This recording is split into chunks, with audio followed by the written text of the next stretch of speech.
ረመዳን ጥቂት ቀናቶች ነው የቀሩት። ምክንያቱም ረመዳን እንዳልነው ራሳችን ምን ፈትሽበት ዋነኛው ምክንያቱ አላህ እንድንፈራ እንድንጠነቀቅ ምን ያህል ከቁርአን ጋር ያለኝ አላቃ ጨምሯል። አላህ ከእንደዚህ አይነት ኪሳራነት ይጠብቀን።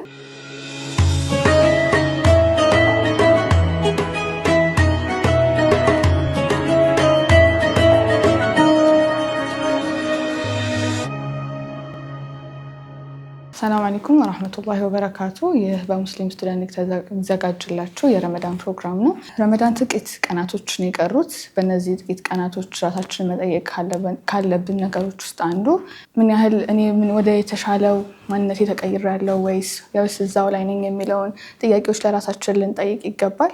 ምክንያቱም አላህ ሱብሓነሁ ወተዓላ ረመዳንን ወይም ጾምን ሲደነግግ ለዓለኩም ተተቁን ብሎ ነው። ዋነኛው ምክንያቱ አላህ እንድንፈራ እንድንጠነቀቅ ከመጥፎ ድርጊቶቻችን እንድንቆጠብ ነው አላህ ሱብሓነሁ ወተዓላ ረመዳንን የደነገገው።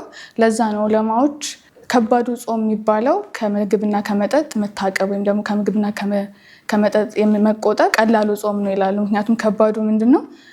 ከነዚህ ከመጥፎ ድርጊቶቻችን ከመጥፎ ባህሪዎቻችን የምንቆጠበው ነው ከባዱ ጾም ማለት ነውና በዚህ ረመዳን ራሳችን የምንጠይቃቸው ጥያቄዎች ምን ያህል እኔን ቀይሮኛል፣ ምን ያህል ከቁርአን ጋር ያለኝ አላቃ ጨምሯል፣ ከአላህ ጋር ያለኝ ግንኙነት ምን ያህል ጠንክሯል፣ እንዲሁም ከሰዎች ጋር ያለኝ ሙዓመላ ምን ያህል ተቀይሯል የሚለውን ራሳችንን ልንጠይቅ ይገባል። ምክንያቱም ረመዳን እንዳልነው ራሳችን የምንፈትሽበት ነው።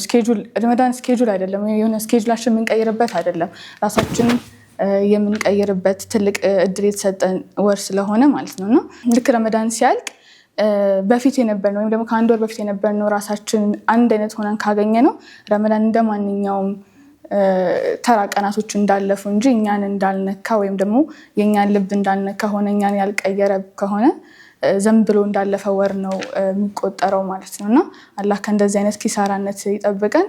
ሰላም አለይኩም ወራህመቱላሂ ወበረካቱ።